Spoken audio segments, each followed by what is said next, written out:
माया और मेनका ने सबके सामने सुनाई सविता को खरी खोटी।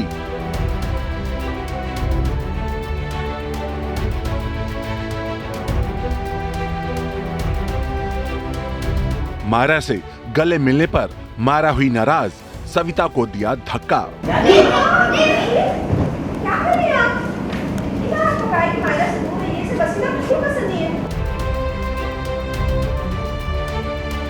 जी हाँ, सीरियल शुभ लाभ में आया है हाई पॉइंट ड्रामा, जहां सविता पहुंची थी मायरा से मिलने। उसे देखते ही सविता हो जाती है इमोशनल और खुश होकर वो उसे गले से लगा लेती है।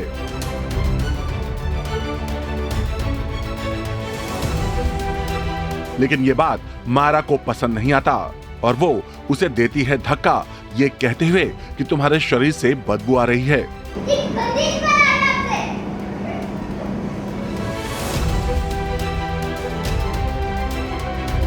वहीं माया भी इस बात के लिए सविता को सुनाती है। तभी वहां मेनका भी पहुंचती है और वो सविता को इस बात के लिए सुनाती है खरी खोटी।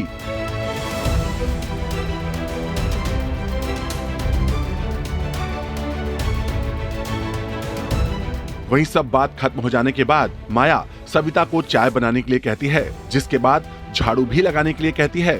तब मायरा झाड़ू लेकर आती है और सविता को मार मार कर कहती है कि झाड़ू ऐसे लगाना चाहिए।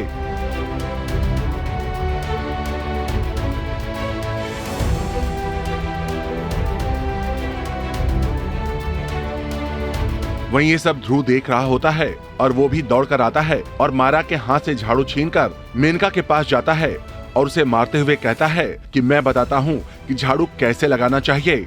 और फिर वो मेनका को झाड़ू से मारता है, जैसे मायरा ने सविता को झाड़ू से मारा था। ये देखकर मेनका ध्रुव पर चिल्लाती है, जिसके बाद सविता ध्रुव की तरफ से मेनका से माफी मांगती है, ये बोलते हुए कि ध्रुव अभी बच्चा है।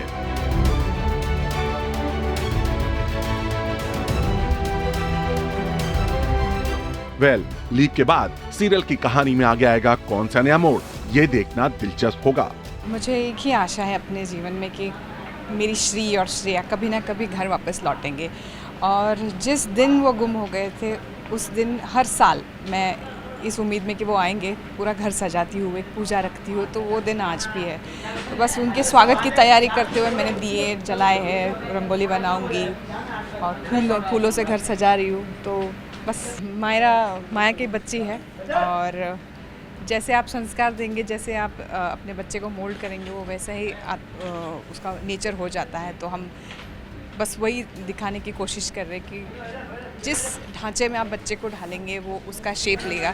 तो आप उसको बदतमीज़ी का ढांचा दे रहे हैं तो वो एक बदतमीज़ बच्चा होगा। तो बस वही हम एक कॉन्ट्रास्ट तैयार करना चाहते हैं कि आगे जाके एक वेल बिहेव्ड बच्चा और एक थोड़ा इल बिहेव्ड बच्चे के बीच में। सविता इस वक्त अपने लाइफ के सबसे बुरे फेज़ में है, क्योंकि वो अपने ही घर में नौकर की तरह जी रही है। उसे कोई भी फ्रीडम नहीं है इस घर में कुछ भी बोलने की या कुछ भी करने की। और वो मतलब उसने अपना ये मान लिया है कि यही मेरी लाइफ है, उसने एक्सेप्ट कर लिया है। और बस एक ही उम्मीद है कि लक्ष्मी माँ वापस आएंगी, श्री वापस आएंगी तो उसके दिन पलट जाएंगे। तो बस इसी उम्मीद पे वो जीवित है। जी, अभी ये घर सविता का तो नहीं रहा, ये मेनका ने उसको ले लिया है। तो मेनका ने अपने टेस्ट के हिसाब से, अपने चॉइसेस के हिसाब से घर को चेंज किया है। तो ये एक तरीका है उसका जताने का कि अब ये मेरी टेरिटरी है और ये तुम यहाँ मेरे हिसाब से जियोगी।